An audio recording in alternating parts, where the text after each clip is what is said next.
Okay, இந்த வீடியோவில் பார்த்துருப்பீங்க. ஒரு மக்களுக்கு எவ்வளோ ஒரு ஒரு இழிவான ஒரு விஷயத்த இந்த ஸ்டாலின் அவர்கள் பண்ணுறாருங்கிறத நீங்கள் பார்த்துருப்பீங்க. ஒரு வயசான ஒரு அம்மா வராங்க, அந்த அம்மாவே தள்ளி விடுறாரு. ஒரு குழந்தையோட ஒரு அப்பா வந்து ஒரு ஆசை, அவர் கிரேஸ் தான், என்னதான் இருந்தாலும் முன்னாள் முதலமைச்சராச்சே, சரி போவோம் அப்படின்னு ஒரு கிரேஸுக்கு கிட்ட போகிறாங்க, தள்ளி விடுறாங்க. இவங்க என்ன தீண்டாமைக்காக பேசுவாங்க இந்த திமுகங்கிற மாதிரி தான் இருக்குது. ஒரு தலைவரே இப்படி ஒரு தீண்டாமை மாதிரி ஒரு செயல்களை பண்ணுறாருன்னா இவங்க தீண்டாமையை என்ன தான் பேசுவாங்க, என்ன தான் பண்ணுவாங்கங்கிற மாதிரி ஒரு கேள்விக்குறியான ஒரு நிலைமை இன்னைக்கு இந்த திமுக அரசு கொடுக்குங்கிறதா உண்மை. இவங்கள மாதிரி ஆட்கள் ஏற்கனவே இந்த 5 வருஷம் மக்களை வந்து ஏமாற்றி மக்களை எவ்வளோ அநீதிப்படுத்த முடியுமோ அவ்வளோ பண்ணிட்டாங்க.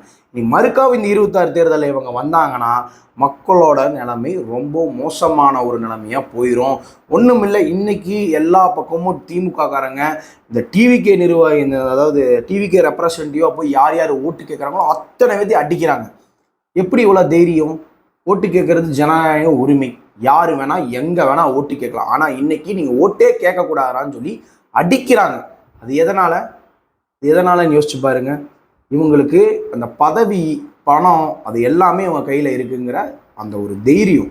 அந்த தைரியத்தை 26 தேர்தலில் நம்ம புறக்கணிச்சு காமிக்கணும். அத்தனை பேரும் நம்ம இந்த ஒரு விரல் புரட்சி பண்ணி விசில் சின்னத்துக்கு வாக்களித்து இந்த திருட்டு திமுக அரசை நம்ம வந்து ஒரு மிகப்பெரிய அடியை கொடுக்கணும். ஐயோ, நேற்று வந்த கட்சி நம்ம சொல்லிட்டு இருந்தவங்க பயந்து நடுங்கணும்.